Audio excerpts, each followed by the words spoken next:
The grade sync with PowerSchool and Canvas is slightly different this year, but it's going to be different in a good way moving forward. The reason for this change was that now there is a new, I guess, script that PowerSchool uses to sync over with Canvas. So that's why this change. It wasn't anything that Stanley County did or the state did. Overall, it was something that PowerSchool had done so that it syncs more accurately with what's in Canvas.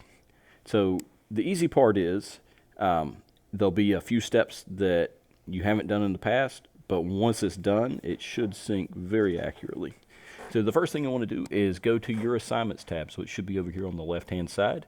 And then you'll notice there are two categories. I need to add in this last one because I don't have my daily, minor, major. So if you're in middle or high school, you know those are your categories that you need to sync over. So I just need to add in that major category. And all I got to do is click that plus group at the top and then hit save.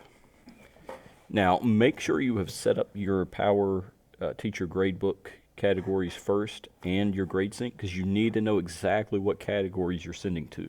Because let's say that I did not set up my daily grades to be included in my grade calculation, my grades will not be correct in PowerSchool. So make sure you've set up your gradebook in PowerTeacher Pro first and then go through and do this part. Now that I have my categories here, I'm going to go to these three dots up here and click Sync Sys Categories. And you'll notice this comes up a bit different than in the past. Before it would just tell you, okay, it imported them all.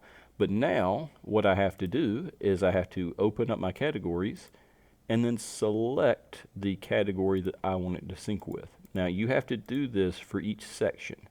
So in this course there are 2 sections, so I have to go through and make sure that I do this for each section. And this is where, depending on your depending on how long this is going to take or how many sections you have, it could take you longer than other teachers. But once it's done, it's done.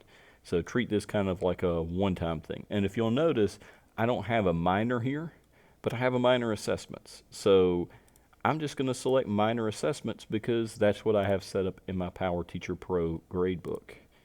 And it's going to be the same thing for major. So I've got my major assessments. So the good news is they don't have to be spelled exactly the same, none of that. I'm going to hit my sync categories once I'm done. And then it tells me they're synchronized. You'll have that green check, and then it'll also say synchronized here. So I can close that out, and I'm going to refresh this page. And now you'll notice I have this page with an arrow. So that means these assignments and these categories will sync over to my PowerTeacher Pro gradebook. If you have any questions or anything comes up, feel free to reach out to us.